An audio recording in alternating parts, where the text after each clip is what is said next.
Whoa!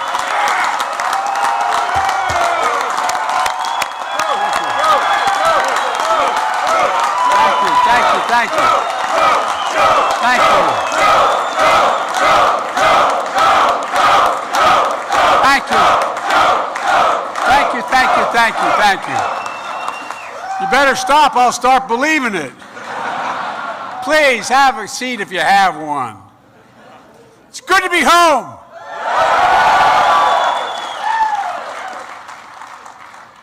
You know, I look out there and I see an awful lot of you who, as they say in Claymont, Delaware, who brung me to the dance. And I really mean it. There is no exaggeration. I'd not be standing here without labor, without union labor. Folks, as we used to say when I was a senator, if you excuse a point of personal privilege, before I turn to my main remarks, I'd like to have to briefly address the horrifying reports of the atrocities taking place in Ukraine and the steps the United States is taking to respond in close coordination with our allies and our partners. And I'm sure you've seen the pictures from Bucha and just outside of Kyiv. Bodies left in streets as Russian troops withdrew. Some shot in the back of the head with their hands tied behind their backs. Civilians executed in cold blood. Bodies dumped into mass graves. A sense of brutality and inhumanity left for all the world to see unapologetically. There's nothing less happening than major war crimes. Responsible nations have to come together to hold these perpetrators accountable. And together with our allies and our partners, we're going to keep raising the economic cost and ratchet up the pain for Putin and further increase Russia's economic isolation.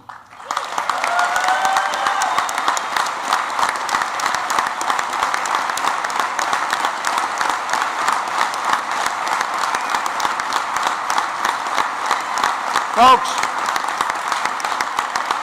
the steps we've already taken are predicted to shrink Russia's gross domestic product by double digits this year alone. Just in 1 year, our sanctions are likely to wipe out the last 15 years of Russia's economic gains. And because we've cut Russia off from importing technologies like semiconductors and encryption security and critical components of quantum technology that they need to compete in the 21st century, we're going to stifle Russia's ability and its economy to grow for years to come. Folks, this is the United States, and we're taking additional steps in lockstep with our allies and partners to raise the economic pressure on Putin. First, the United States will impose full blocking sanctions on Sberbank, by far the largest financial institution in Russia, and Alfa Bank, its largest private bank. We're locking down any accounts, any funds that those banks hold in the United States. They'll not be able to touch any of their money.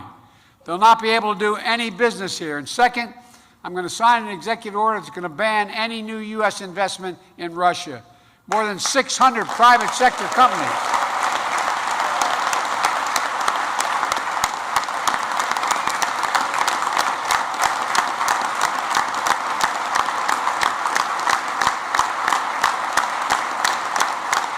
Folks, corporate America is stepping up and change.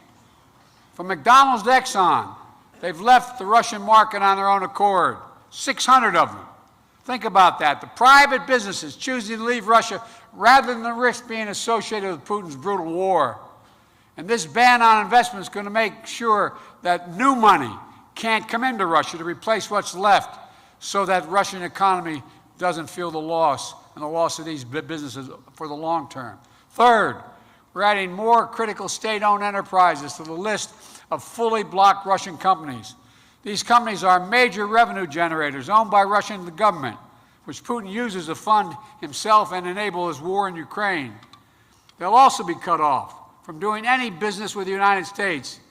They'll not be able to access or use any assets they have in the United States. And fourth, we, along with our European allies, are adding the names of the list of Russian elites and their families that we're sanctioning. You see these yachts they're being picked up? No, think about it. Think about the incredible amounts of money these oligarchs have stolen. These yachts are millions and millions of dollars. Look, these oligarchs and their family members are not allowed to hold on to their wealth in Europe and the United States and keep these yachts worth hundreds of millions of dollars, their luxury vacation homes, while children in Ukraine are being killed, displaced from their homes every single day. And finally, we're continuing to supply Ukraine with the weapons, resources they need to defend their country. Last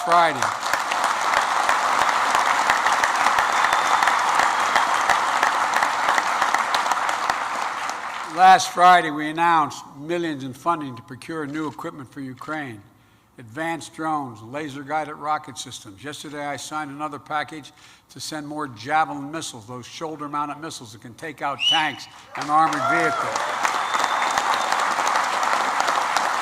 To keep getting an uninterrupted supply to the Ukrainian military. You know, we won't be able to advertise every piece of security we give because our allies and partners are supplying to Ukraine through us. But advanced weapons and ammunition are flowing in every single day. And as you may have seen yesterday on television, when the Secretary of Defense was being cross-examined by one of our, how can I say it, our congresspersons, saying, "What have you done?" And he basically looked at him and said, "What the hell do you think we've done? Why do you think they're able to fight? We've trained them and we've given them the weapons." That's what's happening. Look,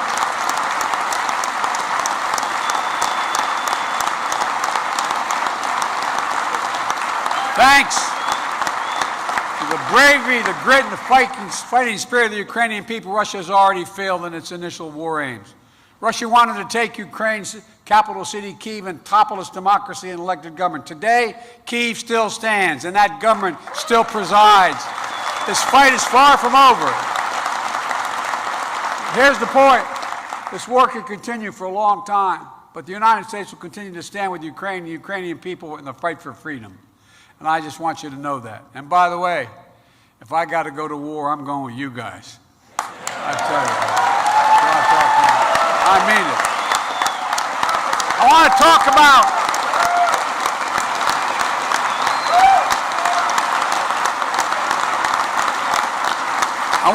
about what I'm here today to talk about. You women and men and the American union movement. Remember, you know, when the Fair Labor Standards Act was first passed, everybody said you can have unions. It didn't say that. It says we should have more unions. We should. American labor, the building trades unions, President McGarvey. And by the way, Dad, Jack, where are you, Jack? I tell you what, Dad, as they say in Southern Delaware, you done good with this boy.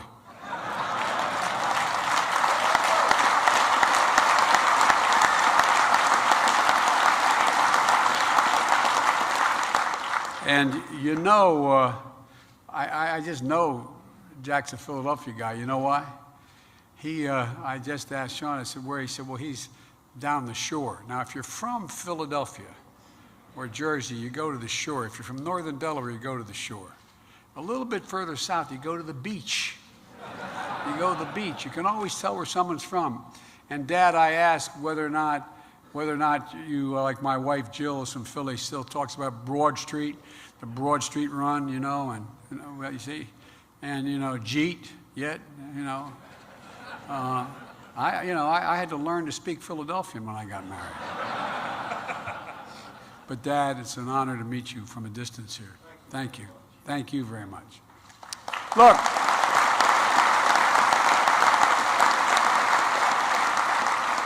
It's good to be with you all, and I mean that. You know, there's an old expression, as I said earlier, you go home with them that bring you to the dance. And you folks brought me to the dance. And the people who brought me to the dance were union workers, not just workers, union workers. IBW, iron workers, boilermakers, teamsters, laborers, bricklayers, masons, plumbers and pipe fitters, painters, plasterers, roofers, operating engineers, steel metal workers. You're all represented in this room. and so many more who are not in the building trades that are union members across the country. I want to thank you for what you did to support my election this last time out. I remember going to a guy sitting down here a little further to the right when I refused to, I wasn't going to introduce my climate plan until I decided I was going to speak to a guy from the IBW, because I wanted to make sure you all knew what I was doing and why it not only was good for the environment, but good for labor. And I sat down with that guy right there, and he thought about it, and he went out and he talked to other people, and you all stepped up. And I mean it sincerely. You're probably the biggest reason why I'm standing here today. I've never forgotten not only what you've done for me, but more importantly, what you've done for this country. You're the ones who literally built this country, and that's not hyperbole. And you heard it 1,000 times when I was running for office, that we're going to build this economy, not from the top down anymore, but from the middle up and out. That's how you build America. Because we know that when the middle class does well, the poor have a way up and the wealthy are just fine. And that's exactly what we're doing. And by the way, the reason there is a middle class is because of unions. Unions. Fact. Unions. That's a fact.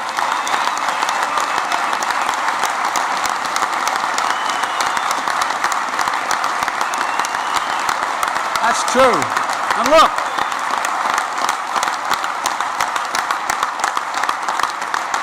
it's not only to provide a good living, but what you do more than anything else, my dad used to say, you allow people to have dignity, the dignity of their work, to be treated with respect.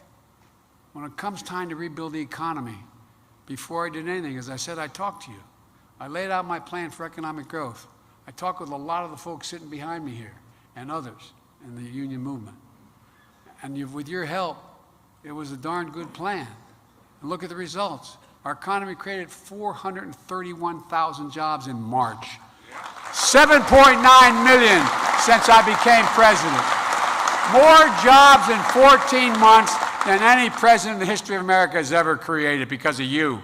Unemployment's down to 3.6% from 6.4 when I took office. The fastest decline in unemployment to the start of the term of a president ever recorded because of you. And the economy grew 5.7% last year, the fastest growth in 40 years. I know people are still hurting. I'm not unaware of it. As my dad would say, every time that price of the gas went up at the pump, guess what? It was a conversation at our kitchen table that mattered. It affected outcomes. It affected what we did. But in the process, we were able to cut the deficit by $360 billion last year. And it's been a long, tough stretch, but Americans are back to work. Our economy has gone from being on the mend to being on the move. It started with the American Rescue Plan. When I took office in the midst of the worst economic crisis since the Great Depression, you all remember the lines of cars stretching for miles, waiting for a box of food to be put in their trunk. Not just poor folks, folks across the board waiting for that box of food. Because the American Rescue Plan helped 41 million Americans put food on their table. Because of the American Rescue Plan, we helped keep a roof over the heads of 4 million people.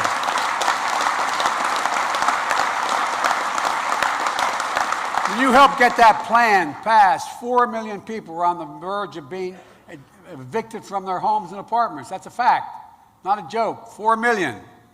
The rescue plan put money in the pockets of hardworking Americans who thought, through no fault of their own, were in trouble, giving families what my dad used to call just a little bit of breathing room. Just a little bit of breathing room. Because of the rescue plan, we had the best year of state and local growth in 20 years, adding back 467,000 jobs, and educators, firefighters, police officers who were laid off got back in the job. You made a gigantic difference.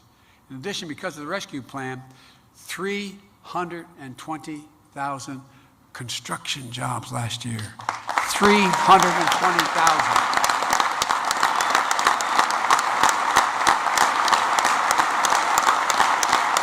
You're building America again.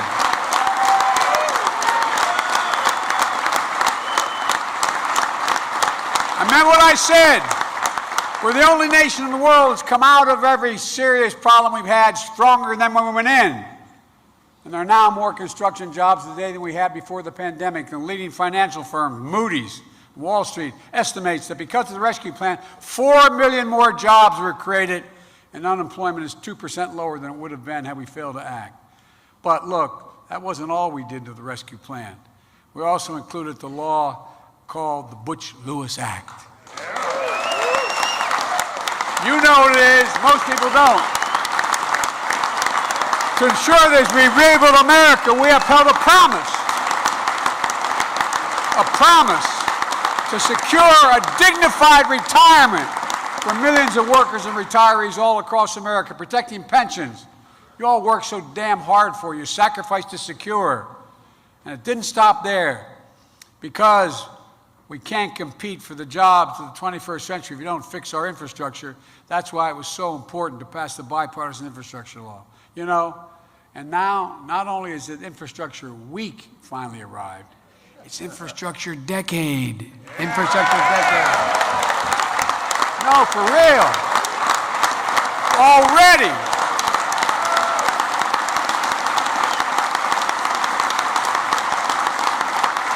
Already, as all of you know, we've announced nearly $5 billion to improve 3,000 airports across 50 states this year. We've announced $5 billion, including $650 million this year alone. So Lonnie Stevens and the IBW can get to work building a national network of electric vehicle charging stations, 500,000 across the country. We've announced $4.7 billion to cap and plug hundreds of thousands of orphan wells and gas wells spewing methane into the air, creating jobs as good as the jobs of the folks dug those wells got paid in the first place. Same folks. Nearly $17 billion for ports, waterways, and dams. 700 projects already announced across 50 states. $52.5 billion for highways and road repairs this year. $5.4 billion for bridges this year. The I-5 bridge over Columbia River in Washington State. The I-95 bridge in West Haven, Connecticut. The Jefferson Highway. US 61 East Baton Rouge Parish in Louisiana. The list goes on. Not only that, we're getting rid of poisonous lead pipes in 10 million homes and 400,000 school and child care centers.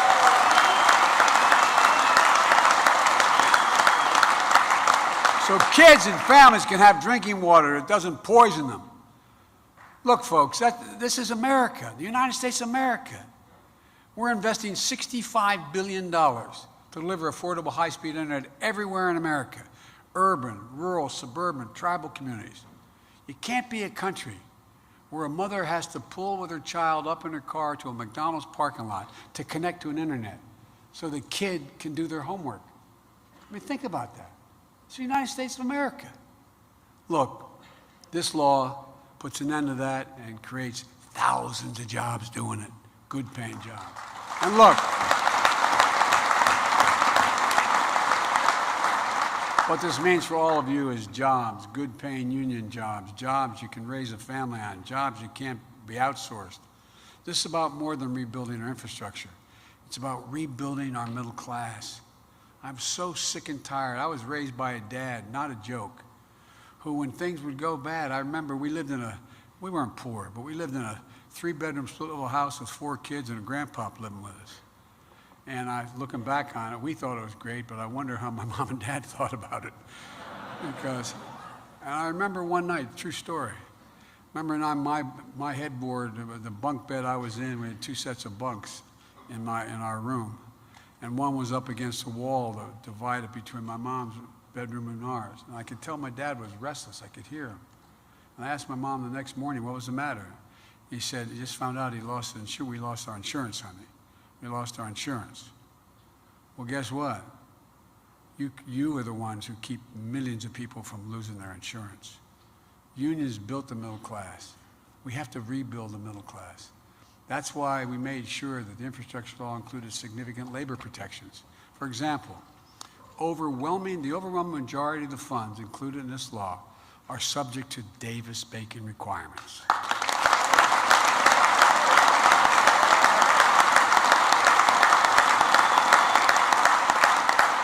And by the way, as you may remember, when the President Obama asked me to do the Recovery Act back in our administration, the previous one, we didn't do any you guys didn't do.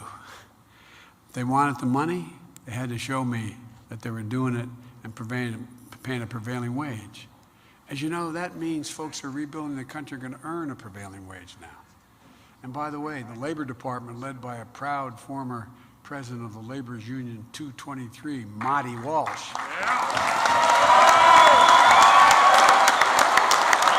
Good man.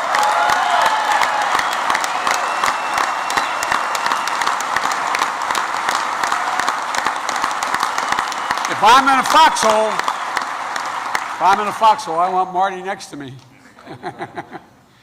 Look, he recently proposed a new regulation to strengthen prevailing wage. Another thing the law does is help expand registered apprenticeships.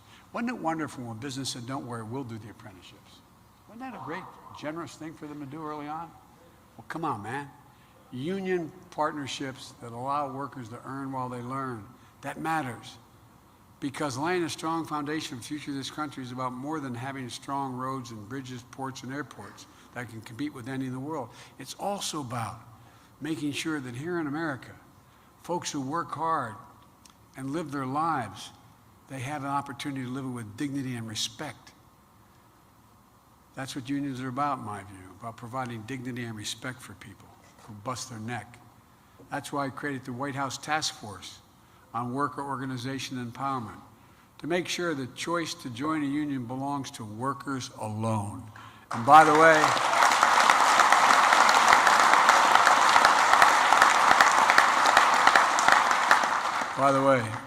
Amazon, here we come. Watch. Remember that? Well,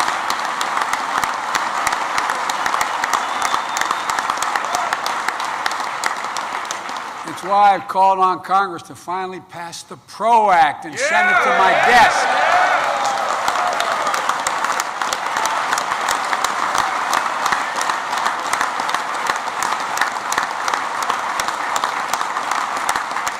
And that's why we're strongly encouraging grantees to get infrastructure funding to use what we know as the project labor agreements. You know what they are. The vast majority listening to this won't know. Which helps ensure the people building major projects are well-trained, highly skilled workers who have a voice on the work site. Look, you all know why this matters. Union members get higher wages and benefits like health care and insurance and paid leave, protections against discrimination and harassment, safer, healthier workplaces. But there's another reason, the basic American reason. Workers who join a union gain power, the power over decisions that affect their lives. When you've got a union, workers' voices are heard and heeded. Unions provide, in one word, democracy in the workplace. Organizing, joining a union, that's a democratic and democracy action. Unions aren't just good for workers who join them. Rebuilding America with union labor is smart for business and the American public and for our entire country. Union workers, and I'm not just saying because you're sitting there, but give me my word, you're the best in the world at what you do. Highly skilled, highly trained. You've got a voice in the workplace, a sense of ownership in the project. When union workers are on the job, projects are completed efficiently and they're completed professionally. That's good for the American taxpayer. It's good for families in every neighborhood where infrastructure projects are underway. And so we're going to keep investing in you and your families. We can and we must do more. For example, there are nearly 1.2 million extremely qualified women who haven't returned to the workforce. There's a simple reason. There's no affordable child care for them. Many families pay up to, in this city, in other major cities, they pay up to $14,000 a year for one child. When I got to the Senate, as some of you know, right after I got elected in November 17 and December 18th after that election, I got a phone call saying my wife and daughter had just been killed. A tractor trailer broadsided them, and my two boys weren't supposed to make it. My boys did make it, thank God. But the point was, everybody thinks I commuted every day because I was this good father wanting to go home. That's true, but I couldn't afford daycare. So I had my mom and my sister and my brother. I had to do it from home. I had no choice. And I was making a good salary. I think at the time we were making $42,000 a year, which was a fair amount of money. I couldn't afford child care.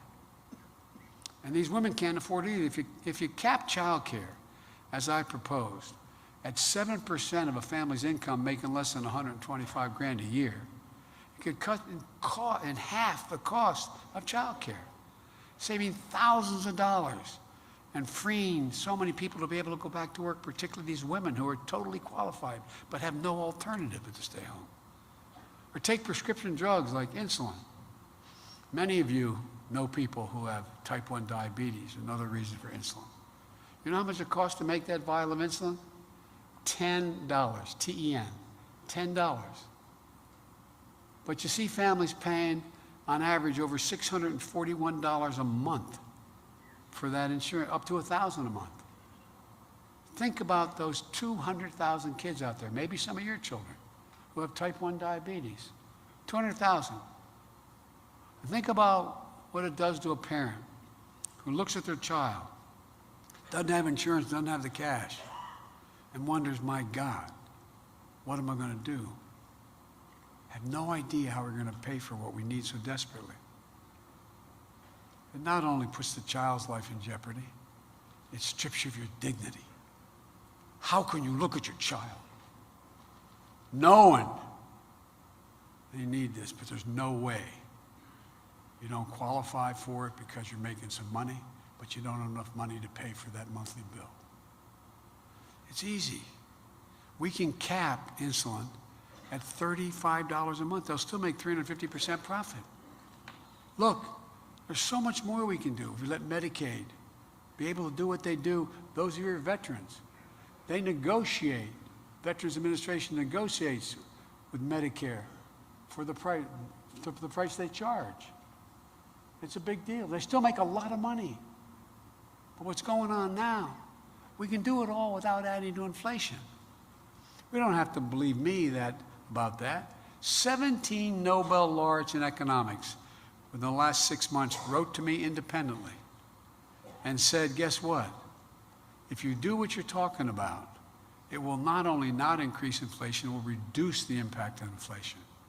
We can do this without raising a penny in taxes on anyone making under $400,000. We have to do it. All we have to do is ask the wealthiest Americans among us in major corporations to pay their fair share, just a little bit more. Really, not a joke.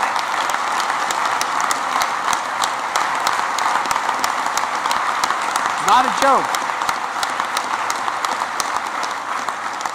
I made a commitment, no one making less than $400,000 in my administration, while I'm president, will pay a penny more in taxes. That's why I held up the passage of the infrastructure bill. They wanted to add a fee for highways. I said, no, ordinary people are going to be paying for that. I'm not for that. We got to have everybody chip in and pay their fair share. Look, folks, there's no reason why someone making $10 million a year should pay a lower tax rate than a married couple who are a firefighter and a school teacher. But that's how it works.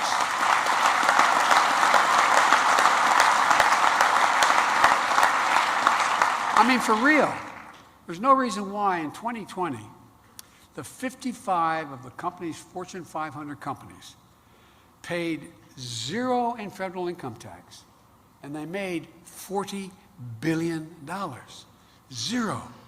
Zero. Look, I'm a capitalist.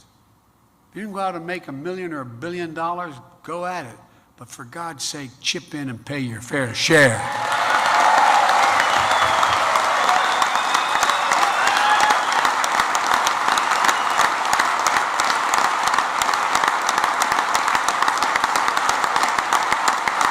I think even a lot of my friends are registered Republicans living out there. They think that too. I mean, it's just so outrageous. That $2 trillion tax cut, the last guy, what was his name? Anyway, the last guy. I forgot it. He never showed up for the inauguration. But anyway. But all kidding aside, I shouldn't kid. Look, That tax cut basically went to the top 0.1% of the American public. And it didn't grow the economy. Look, the bottom line is this. The United States is in a position to outcompete the world once again. If we can keep coming together, invest in the backbone of America, there's no limit what we can achieve. When I wasn't going to run again, as some of you know, some of my friends. But when I finally decided to run, and my kids encouraged it because, anyway, I won't go into that, but if I finally decided to run, the fact of the matter is, I made a judgment. We just had there's no reason why we have to keep it the way it's been. When's the last time trickle-down economy has trickled to anybody you know? No, I'm serious. I'm not joking. I'm not joking. So look, I said I was running for 3 reasons back then. 1, to restore the soul of this country. And by that I meant decency and honor and honesty in what we're going to do. And 2, to rebuild the backbone of America.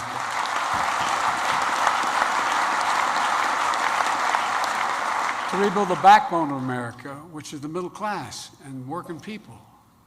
And 2, and 3, to try to unify the country. That's been the hardest thing so far. Not a joke. But we're going to get there because you can't have a democracy function unless you can generate consensus. You ultimately have to unify it, as angry as I sometimes get. So look, America, this is a fact. America's always counted on union workers. And given just half a chance, you have never, ever, ever, you've never let the country down. We're counting on you again. And you can count on me to keep fighting for you, I promise you. And folks, let's continue giving working families a fighting chance. Let's face the challenge ahead. And let's keep building a better America. And one last thing. We're announcing today an investment through the infrastructure law. The largest investment in public transit in American history, $20.5 billion. It's going to accomplish 2 big things. Create more good union jobs using products made in America and reduce pollution at the same time while making it safer and easier for folks to get to work. Let's keep going. Let's keep building. Let's keep it on the way. Thank you, thank you, thank you. May God bless you, and may God protect our troops.